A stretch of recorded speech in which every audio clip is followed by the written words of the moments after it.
Hey pedalers, welcome back to another video. Today I'll be telling you guys what I've included in my cycling training that has helped me with better climbing and overall putting out more power when you really need it, and that's through core training and thanks to a balanced board. So I'm just going to give you guys my initial thoughts and what I've seen improve in my cycling performance ever since I've incorporated one of these balanced boards into my daily life and weekly life as well. So without further ado, let's get right into this video. Now, if you guys are new to my channel, I'd highly suggest you like the video and subscribe to the channel. We're almost at 5,000 subscribers, or as I would like to say, pedalers. So if you guys haven't done that already, I would highly suggest you do it because there's lots of good content for you if you're new to cycling, or even if you're pretty well versed in cycling, you can always learn something from me. So I'd highly suggest that. But in this video, I'm going to give you guys my quick just review of the balance board and what I really see it improve. So right off the bat, I'm going to say number one, it can be quite expensive. Usually these cost around 80 USD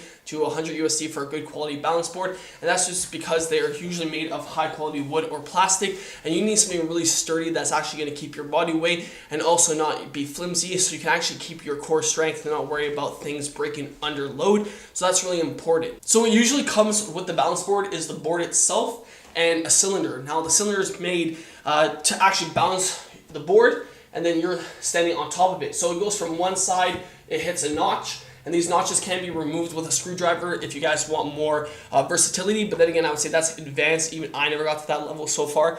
So usually you want to keep these on just to make sure that when you get to the end that you're not going to slide, the cylinder is not going to slide under you, and the same thing is on the other side. And that's basically very simple. That's what comes with the balance board right out of the box. Now what I usually like to do with the balance board is spend around 15 to 20 minutes, even longer sometimes if I'm listening to music or podcasts or talking on the phone, or just, really stressed and just want to relax. It's very, very relaxing, something that you can easily do and very fun to do. So I'll show you guys what it actually looks like when you're on the balance board. But basically the technique that I like to use is just rocking from side to side. You can do a lot of more squatting, more exercise focus, but then again, I do ride quite a lot, so I don't really need to focus that much on my core. But then again, the extra 20 to 30 minutes where this is primarily all balance, even when you're riding outside.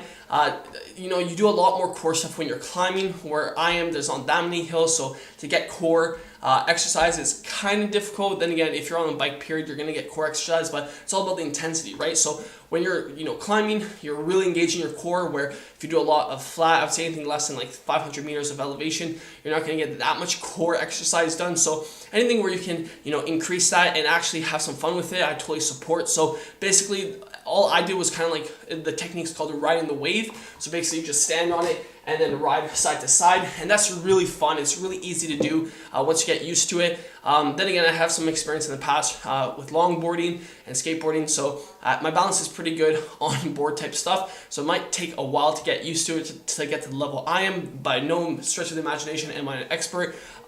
So that's one technique that you guys can do, and then you can do some slight bends, trying to get as low as you can, but that's pretty difficult. Even I had some difficulties at the start doing it, so it really depends on what your goal is. But I would say if you do 15 to 20 minutes every day or every other day, and then try to climb some hills, you're going to see an improvement of core strength. But then again, that can happen if you do anything that really engages your core. So if you guys are doing sit-ups or focused core exercises, which I would say if you do 2 to 3 times a week, or even one to 2 times a week, you'll see a great improvement. So like I said, any core exercises can improve your overall climbing. If you don't live in an area where you can get higher than 500 meters of elevation on every ride, but people that can get at least 1,000 or 1,500 on a ride, if they do that quite frequently, they really don't have to worry about dedicated exercises in terms of core strength. So now I'm going to play a video of me riding the balance board so you guys can see what it looks like in action. So here it is. So basically, I'm going to show you guys what it looks like when you're riding it and the technique I use. So you can put the cylinder midway, and that just gives you enough ability to put your left foot, or if you're doing it the other way, your right foot, whichever foot that's your least dominant foot, and push off, and then you can start balancing side to side.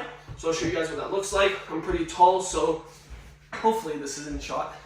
So now you can see it's kind of like snowboarding or surfing or skateboarding, and then you just want to lift off and then start balancing, and then you just want to make sure that you're in the middle, and then just side to side nicely. And I like to use a fan when I'm doing this, and it literally feels like I'm surfing or snowboarding, so it's very enjoyable. And then you can kind of like stop one side, and if you stop like this because you lose balance, not a big deal. Just get back on and keep going. So what I said in the upstairs when I was talking about it was basically you can start squatting and practicing your core strength and then getting back up, which is pretty good if you guys, like I said, want to tighten up your core for climbing. And if you do this for about 10 to 20 minutes, you'll see a big improvement after about a week or 2 weeks of doing this. Some people get really advanced and they can use different parts. Like right now, I'm focusing on my knee and engaging that. But it's very enjoyable. It's very fun. It seems hard at the beginning, but once you get comfortable, you'll see that you really do enjoy doing this. So that about wraps it up for using the balance board. And when you're done, it's pretty compact. This can be stored away vertically along with the cylinder. And then when you're ready to use it again, you can literally go anywhere and just get back. Wait, right there. Just get back into it. And it's like you're surfing.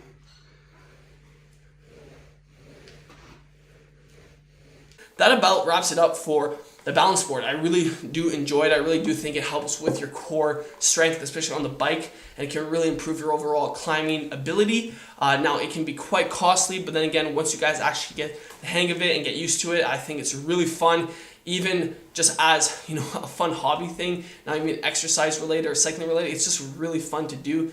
So if you guys do want to purchase one, there's a variety of sites that sell it. But that about wraps it up. And until the next one, keep on pedaling.